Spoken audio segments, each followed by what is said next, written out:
Since the announcement of the first confirmed case of the COVID-19 disease in Guyana on March 11, social distancing has been highly recommended by the Ministry of Public Health and the World Health Organization as a measure of preventing the spread of the virus. Since then, several religious organizations, in adhering to the cautionary measure, has put a halt on the customary church services held on different days during the week.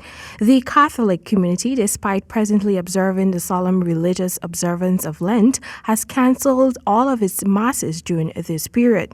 However, they have secured the option of streaming live sermons on Facebook for its audiences. Bishop of the Roman Catholic Diocese of Georgetown, Francis ALLEYNE, during an exclusive interview with Nightly News, said that while gathering to worship is an important aspect of Christianity, there will be no compromise with regards to the dissolution of masses, meetings, and other large gatherings. However, virtual options are being explored. We have a Facebook page, so we have Catholic Media Guyana is the Facebook page. Every morning I celebrate Mass and it is transmitted through Facebook. On Sunday we had Mass from the cathedral and we will continue to do that.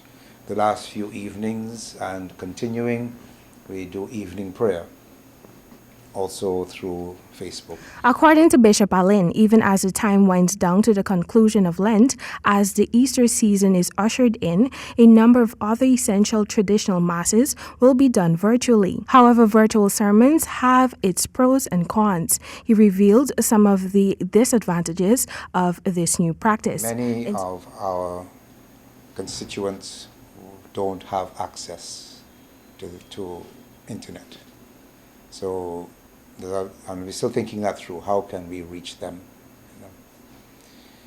Even our Catholic paper, we have a weekly paper, the Catholic Standard, and we have stopped printing it because there's nobody out there to purchase it. But we are still producing it. Meanwhile, members of the Hindu community, according to Pandit Deodat Tilak, have resorted to individual devotion at the temples during the day. We're in the period of Navaratri, where we're celebrating, observing 9 nights of fasting and prayers to the universal goddess Durga. During this time, Hindus, are accustomed, as customary, they will perform their pujas, etc. And because of social distancing, they're unable to do so effectively.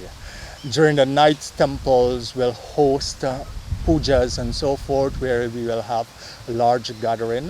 The congregation tends to grow bigger.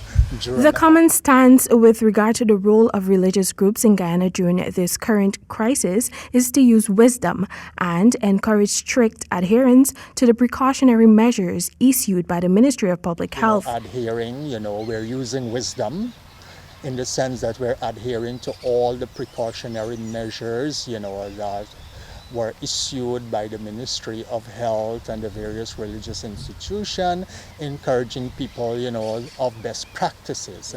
The church must be very responsible, and this is what I would say to all of the church members. We are facing a very real situation, and it needs very practical response. We have to be in isolation, and we have to do all the hand washing and On Wednesday, the General Presbytery of the Assemblies of God made a decision that all of its congregations will immediately cease to have services until further instructions. The churches are encouraged to use social media to minister to its congregants at home. Temika Rodney reporting for HGB Nightly News.